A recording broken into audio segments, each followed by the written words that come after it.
Hello കൂട്ടുകാരെ, it's me Aryas വേർഡിലേക്ക് എല്ലാവർക്കും സ്വാഗതം. ഇന്ന് ധനുമാസത്തിലെ തിരുവാതിര.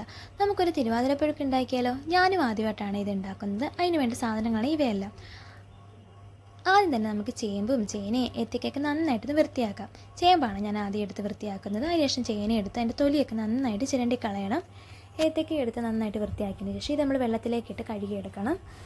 കഴുകിയെടുത്തതിന് ശേഷം ഞാൻ ഈ പയർ വെള്ളത്തിട്ട് വെച്ചിട്ടുണ്ടായിരുന്നു. അതും കുറച്ച് ഉപ്പും കൂടി ഇട്ട് നമുക്കിത് കുക്കറിലേക്ക് ഇട്ട് നമുക്ക് നന്നായിട്ട് വെന്തെടുക്കണം.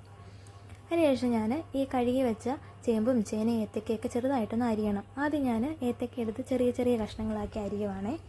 അതിനുശേഷം ചേന എടുത്തു, ചേമ്പും എടുത്തു. ഇത് നമ്മൾ കുക്കറിലാട്ടോ ഇട്ട് ഉണ്ടാക്കുന്നത്, അപ്പോൾ നമുക്ക് പെട്ടെന്ന് വെന്ത് കിട്ടും.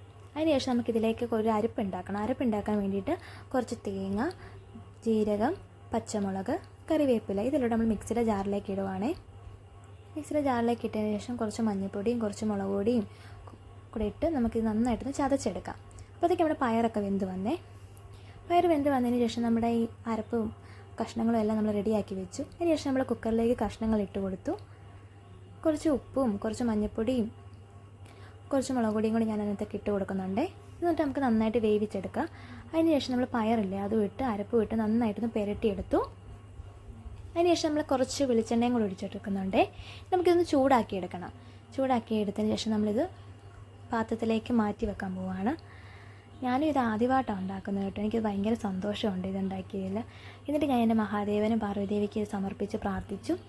പിന്നെ അതിനുശേഷം ഞാൻ ഇത് കഴിക്കുകയും ചെയ്തു കേട്ടോ. വീഡിയോ ഇഷ്ടമായാലും എല്ലാവരും എൻ്റെ ചാനൽ സബ്സ്ക്രൈബ് ചെയ്യണം, ലൈക്ക് ചെയ്യണം, കമൻറ്റ് ചെയ്യണം, ഷെയർ ചെയ്യണം. അപ്പോൾ ഇത്രയേ ഉള്ളൂ.